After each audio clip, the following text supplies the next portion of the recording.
L'échiquier international, soyez les bienvenus. Bras de fer entre l'Iran et les États-Unis. Énième épisode, ou plutôt énième revirement, machine arrière du président américain Donald Trump. Selon ce dernier, les frappes de grande ampleur seraient suspendues car les grandes lignes d'un éventuel accord visant à mettre fin au conflit auraient été définies et que Téhéran demanda que le plan des frappes soit suspendu. Or, la partie iranienne dément cette version américaine. Frappe massive contre l'Iran d'après certains médias américains prévus au cours de ce week-end. CBS News a notamment évoqué la possibilité de détruire les raffineries de pétrole ainsi que les centrales électriques, le tout avec la participation de l'entité sioniste, sauf que l'Iran, de son côté, a démontré que sa stratégie allait vers la dissuasion, visant les alliés américains dans la région plutôt que l'escalade, des alliés comme les États du Golfe qui estiment sans doute payer un prix trop exorbitant pour une guerre dont ils ne comprennent ni les tenants ni les aboutissants. Justement, quel est le but à l'heure où nous parlons de bombarder encore l'Iran du côté de Donald Trump? On en parle, à tout de suite.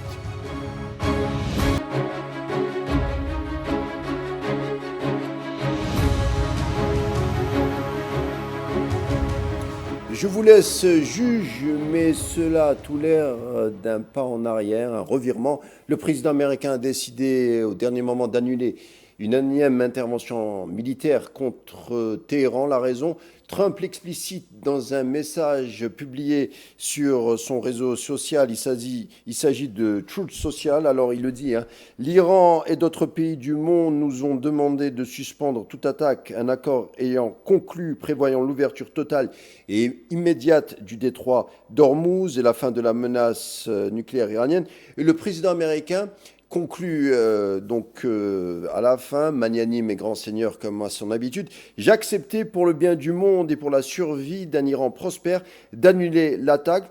Cela semble être un déjà-vu. On va poser la question à notre invité du jour. Il s'agit d'une analyste en relations internationales, doctorante en histoire contemporaine et enseignante. Elle nous parlera à partir de Nantes et qui s'intéresse surtout au Moyen-Orient. Mélissa Atedafi, bonsoir et bienvenue. Bonsoir. Alors on l'a dit, Mélissa, Trump décide une énième fois de suspendre les frappes contre l'Iran, prévues selon CBS ce week-end. Alors revirement, machine arrière ou coup de bluff, votre avis? Je pense qu'il faut restituer la séquence. Jeudi 30 juillet, Trump il évoquait une attaque massive plus importante que jamais, après le rejet par Téhéran d'une proposition de cessez-le-feu, qui avait été transmise par le Premier ministre irakien Ali El-Zaidi. Pourquoi? Parce que Téhéran avait refusé tout simplement tout arrangement provisoire qui laisserait en suspens la question du contrôle du détroit d'Ormuz. Puis, ce samedi 1er août, Trump a annoncé l'annulation de ses frappes, expliquant que l'Iran et d'autres pays du Moyen-Orient lui avaient demandé de patienter. Il y a des sources qui ont précisé qu'il s'était entretenu avec le prince héritier saoudien, qui était préoccupé par le risque de nouvelles frappes américaines. Ce mouvement de bascule, je pense qu'il n'est pas isolé. C'est, à mon sens, la marque de fabrique de cette diplomatie trumpienne, des annonces maximalistes, puis des reculs sous la pression des coûts réels. Et les coûts de cette diplomatie américaine, je pense, ils sont multiples. Premièrement, on peut penser à l'exposition économique du Golfe via le détroit d'Ormuz. Ensuite, l'usure du dispositif militaire américain après plus de 13 nuits consécutives de frappe, je le rappelle, et le risque assumé par Téhéran d'une extension de conflit. Je pense ici aux frappes sur Tel Aviv, au blocage de Bab el-Mandeb par les Houthis. Et je pense qu'on retrouve à l'identique le mécanisme du flou stratégique déjà observé sur le dossier de Gaza, des formulations suffisamment vagues pour que chaque partie s'en attribue une lecture favorable jusqu'à ce que la réalité impose un choix. Alors dans son message sur Truth Social, le président américain affirme que l'Iran et d'autres pays du Moyen-Orient nous ont demandé, c'est lui qui le dit, nous ont demandé de suspendre toute attaque contre Téhéran, ce que Téhéran dément via la télévision officielle.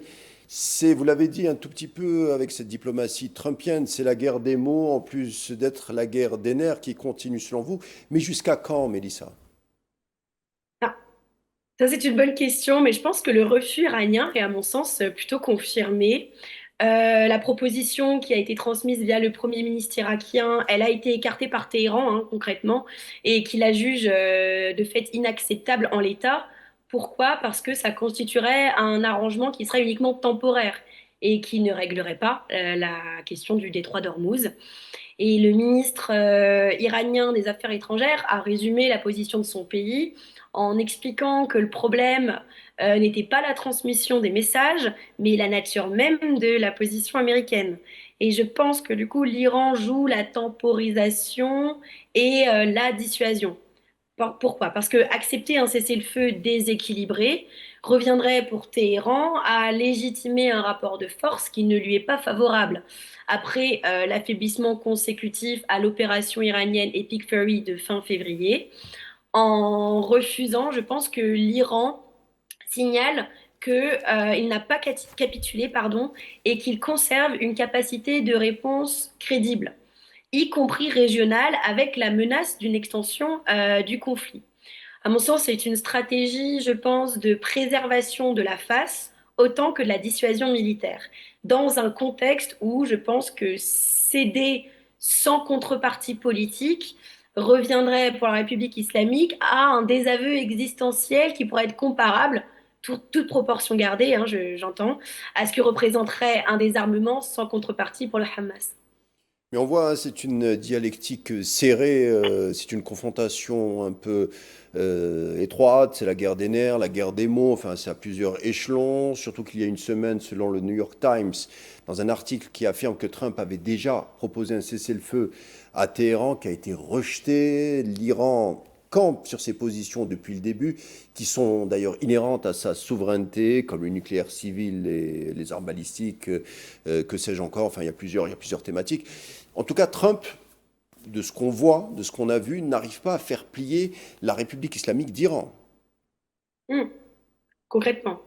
Et d'une certaine manière, les, comment dire, il y a une complexité de la chose parce que il y a aussi les partenaires stratégiques américains qui sont les pays du Golfe et des pays du Golfe qui sont directement exposés, des pays qui ont subi des frappes et des représailles et pour qui en fait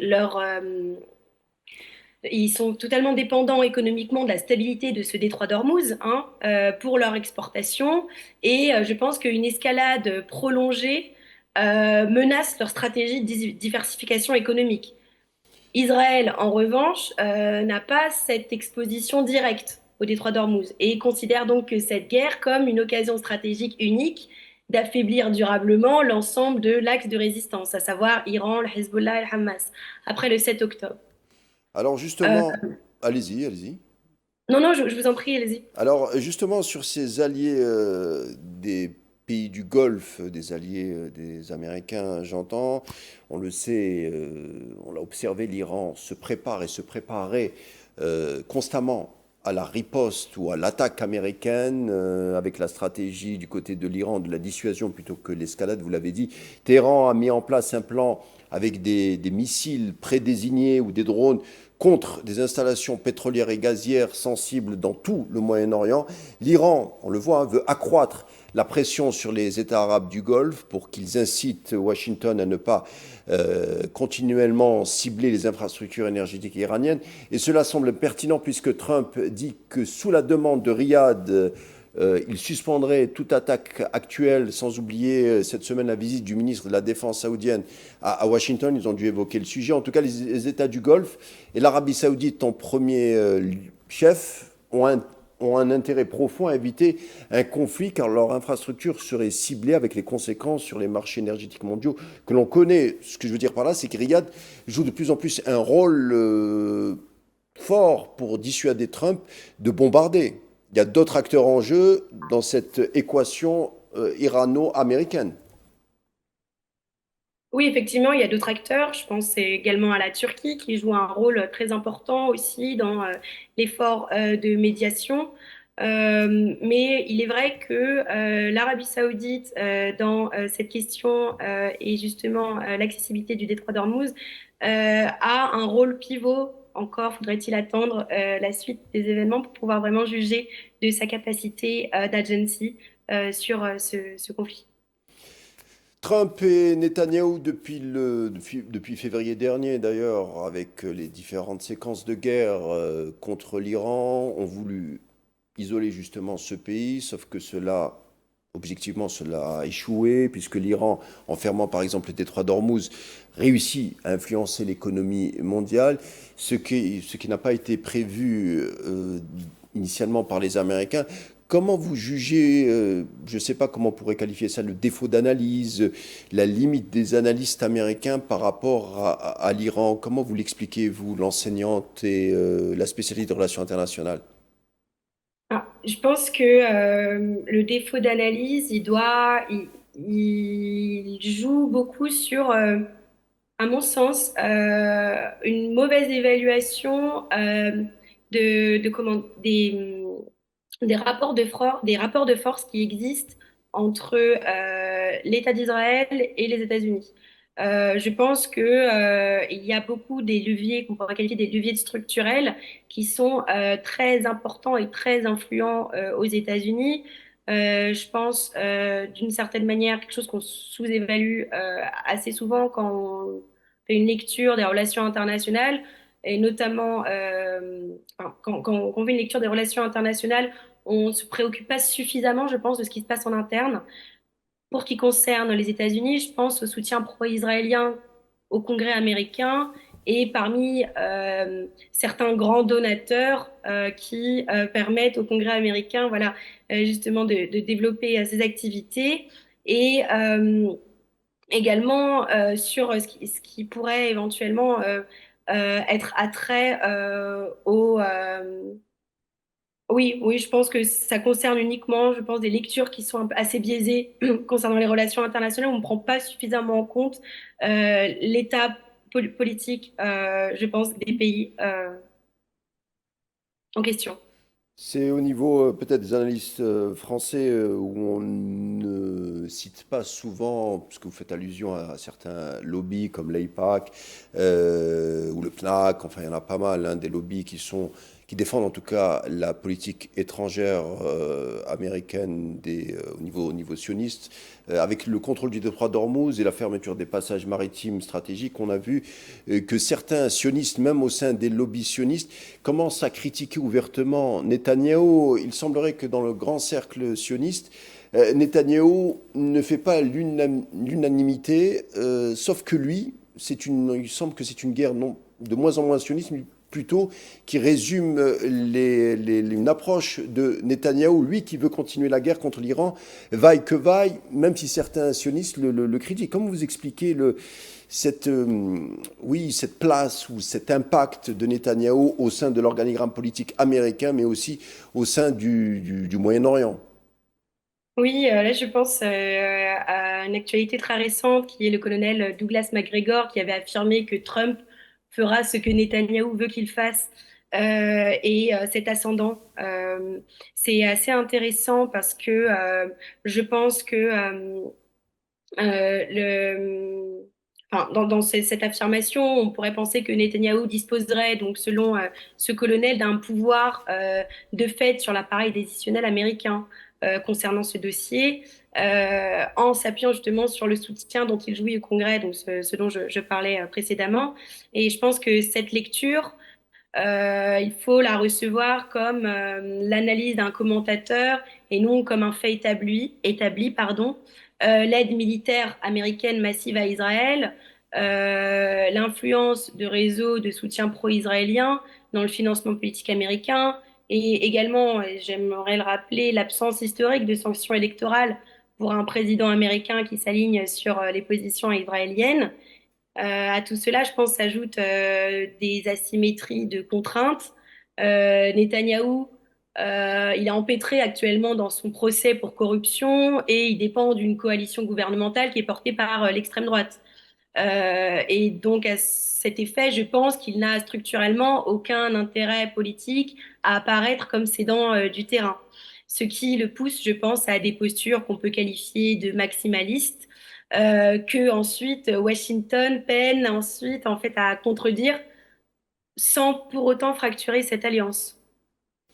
Justement, l'entité sioniste, nous sommes à 3 mois des élections législatives. L'ancien ministre et chef de l'opposition, Yair Lapid, sera reçu au cercle Scowcroft, qui est une sorte de cercle de think tank américain de grande influence dédié à la sécurité et l'influence des États-Unis au sein du Moyen-Orient. Alors Lapid est attendu pour un grand oral avec tous les stratèges américains qui viendront l'entendre au sujet des thématiques les plus brûlantes. Alors certainement la guerre avec l'Iran, les relations stratégiques entre l'entité sioniste et Washington. On sait que Trump ne s'entend pas trop entre guillemets avec Netanyahou, c'est lui-même qui le dit, ainsi que d'autres stratèges militaires américains qui commencent de plus en plus à critiquer non seulement l'entité sioniste, mais surtout Netanyahou.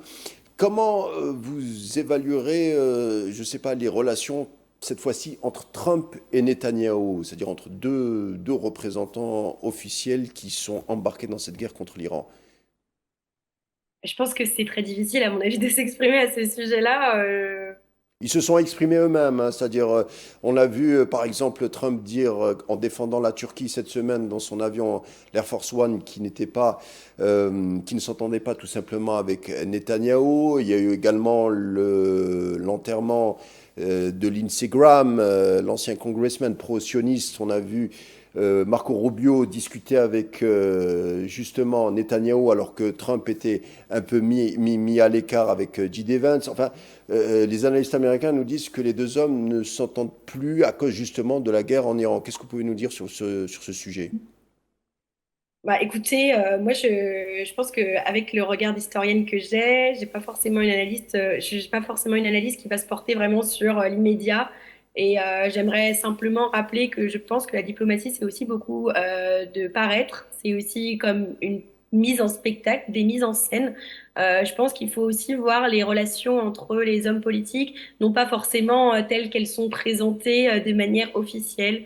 Je pense on peut avoir une lecture plus fine en fait des relations interpersonnelles entre des hommes politiques. Et donc, je pense qu'il devrait y avoir on devrait avoir une certaine prudence justement à ce qui peut être affiché officiellement et qui en réalité peuvent parfois être des coups d'éclat ou des calculs politiques, stratégiques, qui permettent ensuite de développer d'autres stratégies. Je ne sais pas si j'ai été claire, Oui, mais oui, je non, pense c'est que très c'est clair. important de se C'est très clair, on prononcer là-dessus, observe. On avoir un observe. certain. On continuera d'observer les relations et en tout cas cette, entre guillemets, cette tension entre Netanyahu et Trump comme le présenteraient les médias américains. Autre sujet du jour, Mélissa, je voulais en venir à entre guillemets, ce plan de paix entre la résistance palestinienne et l'entité sioniste, un plan de paix voulu par Trump, défendu par Trump. Alors on a parlé d'un désarmement du Hamas et également d'un retrait des forces sionistes de Gaza. Est-ce que vous pouvez nous présenter, entre guillemets, ce plan de paix dans les grandes lignes? Oui, moi je vais essayer d'être succincte. Bon, bah en fait, cet accord de paix, c'est une sorte de feuille de route qui est en 15 points, qui a été publié par le Conseil de paix, ce Conseil de paix qui est l'organe créé par l'administration de Trump après le cessez-le-feu d'octobre 2025. Et donc, cette feuille de route en 15 points, je pense qu'on va pas les développer tous, mais peut-être aller Dans les revenir grandes sur lignes, ouais. ouais, sur les points essentiels, c'est ça. Un des premiers points importants, je pense que c'est la cessation des opérations militaires des deux côtés. Ensuite, il y a également l'entrée en fonction d'un comité national pour l'administration de Gaza, donc avec le sigle NCAG, ce qui serait une structure de technocrates palestiniens qui sont actuellement bloqués en Égypte par Israël. Il y a également le démantèlement et le stockage progressif, le démantèlement et les stockages progressifs des armes lourdes, des sites de production et des tunnels du Hamas, mais sans remise d'armes à Israël ni à aucune organisation non palestinienne. Ce potentiel NCAG resterait le seul dépositaire de ces stocks. Un autre point intéressant, ce serait le retrait israélien progressif qui devait être censé être synchronisé avec ce processus. Également, on peut penser, il y a un déploiement, bon là encore, qui est encore embryonnaire, hein, d'une force internationale de stabilisation. Encore resterait à voir ce qu'on mettrait derrière ce terme de force internationale de stabilisation sous une supervision d'un comité international de vérification. Là, je me permets de reprendre les termes qui sont mis. Hein. Mais je pense que ce qu'il faut souligner là-dedans, c'est que c'est un accord, à mon sens, après sa lecture, hein, que je trouve profondément asymétrique et très fragile. Hein. Israël ne l'a toujours pas formellement endossé, en plus de ça. Et il y a un ministre du gouvernement israélien, Itamar Ben-Gvir, qui l'a qualifié dans les médias d'inacceptable. Et encore une fois, une autre source politique israélienne avait affirmé qu'aucun retrait n'aurait lieu sans un véritable désarmement. Une formulation qu'Israël a définie quand même, je rappelle, unilatéralement. Et j'aimerais aussi le rappeler en parlant de ça, que sur le terrain, Israël contrôle plus de 60% du territoire de Gaza, derrière ce qu'on avait appelé la ligne jaune, hein, et les frappes n'ont cessé depuis cette annonce. C'est le Hamas qui a fait le pas le plus visible en acceptant ce cadre qui est inédit, et la réciprocité israélienne dans ce cas-là, elle reste encore aujourd'hui à démontrer. Justement, le Hamas affirme que toute mesure concernant son arsenal, son armement, dépendra du respect des engagements sionistes et des garanties internationales. Trump, lui, parle de son côté, il ne manque pas de superlatifs, il parle d'un grand accord historique après le cessez-le-feu conclu, on le rappelle, en octobre 2025. Sauf que Gaza, vous l'avez dit, Mélissa, a été la cible de bombardements encore la nuit dernière. Comment les médiateurs internationaux, la Turquie, l'Égypte, entre autres, hein, peuvent forcer l'entité sioniste à respecter sa part de cet accord, justement? Justement, je pense que cette question, c'est vraiment le point faible de cette architecture. Et ce comité de vérification, à mon sens, n'a pas de pouvoir coercitif qui est propre. Hein, la force internationale de stabilisation, je pense, à ce stade, c'est une structure qui est encore en formation. Hein. Elle ne rassemble que quelques représentants de pays tiers et les médiateurs eux-mêmes, à savoir, comme vous l'avez rappelé, l'Égypte, le Qatar, la Turquie, mais aussi les États-Unis, n'ont pas d'outils de contrainte véritable hein, sur Israël. D'autant que, à mon sens, Washington est simplement et pardon, simultanément médiateur et principal soutien militaire et diplomatique d'Israël. Donc c'est assez paradoxal et donc ça fait qu'on est sur un conflit d'intérêts structurel. C'est Et plus que paradoxal, c'est-à-dire on est jugé parti, un oui, tout oui, petit oui, peu. voilà, c'est exact. Oui, oui. Alors, Et allez-y, oui. pardonnez-moi, allez-y. Non, je voulais quand même rappeler aussi des chiffres hein, qui sont importants parce que les chiffres parlent. Hein, plus de 1200 Palestiniens ont été tués par le feu israélien depuis l'entrée en vigueur du cessez-le-feu d'octobre 2025. Et c'est des chiffres qui sont du ministère de la Santé de Gaza, soit près de 9 mois de violations documentées sans conséquences concrètes. Et je trouve ça quand même important de le rappeler. Il n'y a aucun mécanisme de sanction lié à cela et il n'y a aucun financement de la reconstruction ou une supervision internationale qui serait contraignante.